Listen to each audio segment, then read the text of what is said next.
শিশুরাও লজ্জা পাবে এই ধরনের, যদি বয়স্ক শ্বশ্রুমণ্ডিত ব্যক্তি, বয়স্ক যারা অলরেডি দাদা হয়ে গিয়েছেন, তাদের নাতিরাও হয়তো এখানে গ্যালারিতে বসে দেখছে, তারা কি ভাববে এটা সম্পর্কে?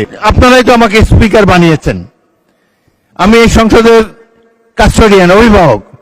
যদি চেয়ারের প্রতি এই সম্মান আপনাদের না থাকে, তাহলে জাতীয় সংসদের প্রতি মানুষের কোনো রেসপেক্ট থাকবে না আগামী দিনে। বসুন বসুন।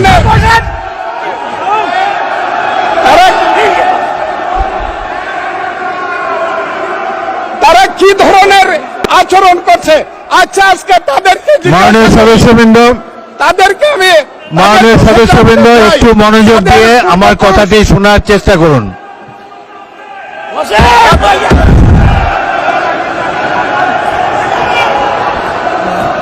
মাননীয় সদস্যবৃন্দ, গাজী নজরুল ইসলাম বসুন। আমি আজকে বসুন বসুন, এই স্পিকারের কথা শোনার চেষ্টা করুন। এই কথা, মাননীয় সদস্যবৃন্দ, একটা কথা আপনারা মনোযোগ দিয়ে শোনেন। সংসদে প্রত্যেক সদস্যের, ফজলুর রহমান একটু ওয়েট করেন, একটু ওয়েট করেন। মাননীয় সদস্য ফজলুর রহমান ওয়েট করেন, hold on for a second, একটু অপেক্ষা করুন। আমাদের নেতা জিয়াউর রহমানকে পাইলো এরা হত্যা করতো 16 ডিসেম্বরের আগে। মাননীয় সদস্য ফজলুর রহমান অপেক্ষা করুন, আমার শেষ, আমাকে হোল্ড অন ফর 2 মিনিটস। দেখেন ডিস্টার্ব, আমি আর তাদেরকে বল। মাননীয় সদস্যবৃন্দ, এটি বাংলাদেশের জাতীয় সংসদ। এখানে প্রত্যেকেই নির্বাচিত হয়ে এসেছেন, প্রত্যেকেরই এখানে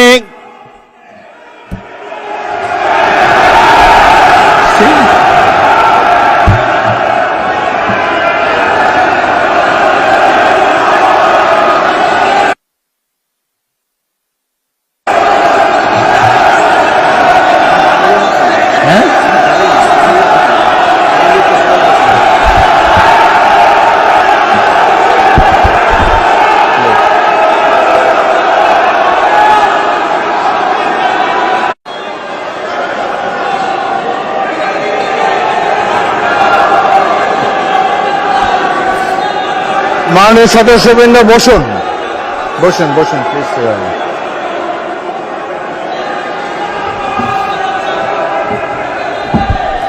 বসুন মাননীয় সদস্যবৃন্দ, বসুন বসুন বসুন।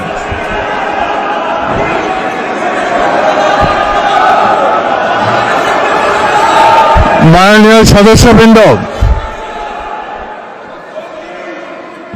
মাননীয় বিরোধী দলের নেতা, আমি বলি তারপরে আপনি বলেন।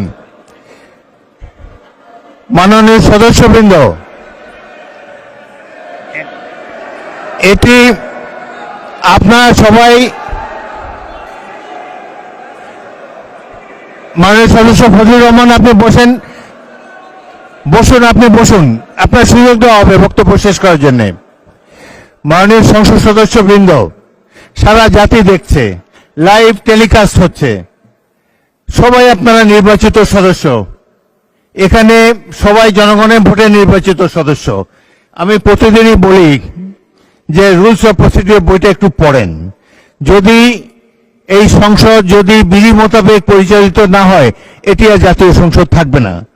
অতীতে জাতীয় সংসদ সম্পর্কে অনেক তিক্ত অভিজ্ঞতা আছে।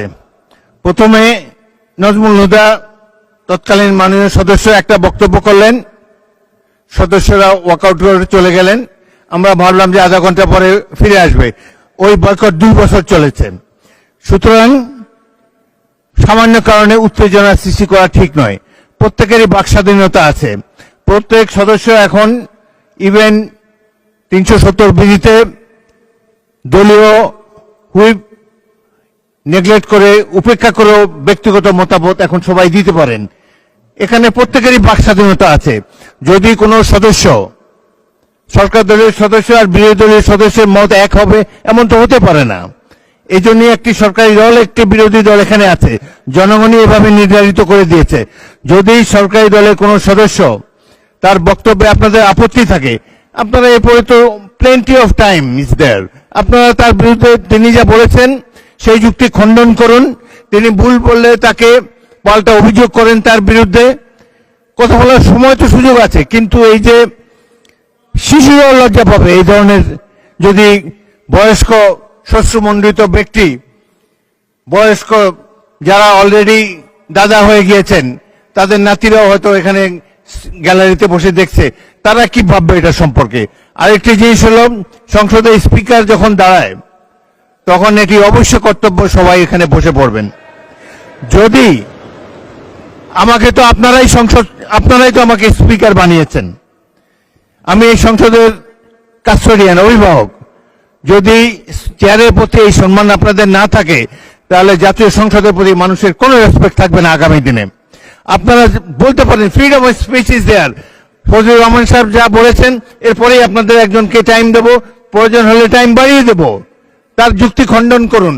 তিনি যদি অসংসদীয় কোনো কথা বলে থাকেন সেটা আমরা পরীক্ষা করে স্পঞ্জ করে দেব, কিন্তু বক্তব্যের সময় তাকে ডিস্টার্ব করবে না।